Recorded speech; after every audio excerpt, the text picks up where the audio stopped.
Ang ating Bombo News analysis ay kaugnay sa posibilidad na hindi na umano isama sa makikinabang ng zero balance billing ng DOH ang mga pasyenteng nasangkot sa aksidente dahil sa paglabag sa batas trapiko. Ihatid dyan ni Bombo Kervin Gaman. Pinag-aaralan na ngayon ng Department of Health o DOH ang posibilidad na wag nang isama sa makikinabang ng zero balance billing ang mga pasyenteng nasangkot sa aksidente dahil sa paglabag sa batas trapiko, tulad ng mga driver na lasing o hindi nagsusuot ng helmet. Sa unang tingin, makatwiran ang panukalang ito.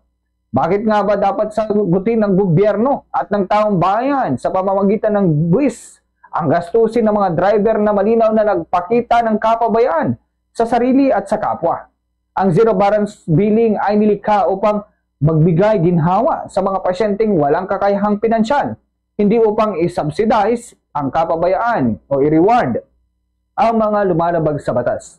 Ngunit dapat ding isaalang-alang ang masalimuot na usapin ng karapatang pantao at serbisyong pangkalusugan. Ang ospital ay hindi dapat maging lugar ng diskriminasyon. Kapag buhay ang nakataya, una at higit sa lahat, ang dapat gawin ay iligtas ito, anumang uri ng pasyente siya. Hindi rin maiwasan na may mga pasahero o inosenteng biktima na kasama sa mga aksidente na maaring maapektuhan ng masyadong istriktong patakaran.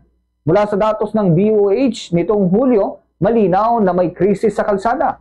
5,083 road crash injuries kung saan higit sa 3,000 ay may kinalaman sa motorsiklo at sa bilang na ito, mahigit 3,000 ang walang helmet, habang daan-daan ang lasing. Sa dami ng kaso, malinaw na hindi sapat ang kasalukuyang pagpapatupad ng batas trapiko. Kung gayon, imbes na limitahan ang access sa zero balance billing, mas nararapat na paigtingin ng pamahalaan ang mahigpit na pagpapatupad sa batas trapiko, information campaign at preventive measures. Ang tunay na solusyon ay hindi sa ospital nagsisimula, kundi sa kalsada. Sa huli, dapat manatiling gabay ang dalawang prinsipyo: pananagutan at makataong pagtrato.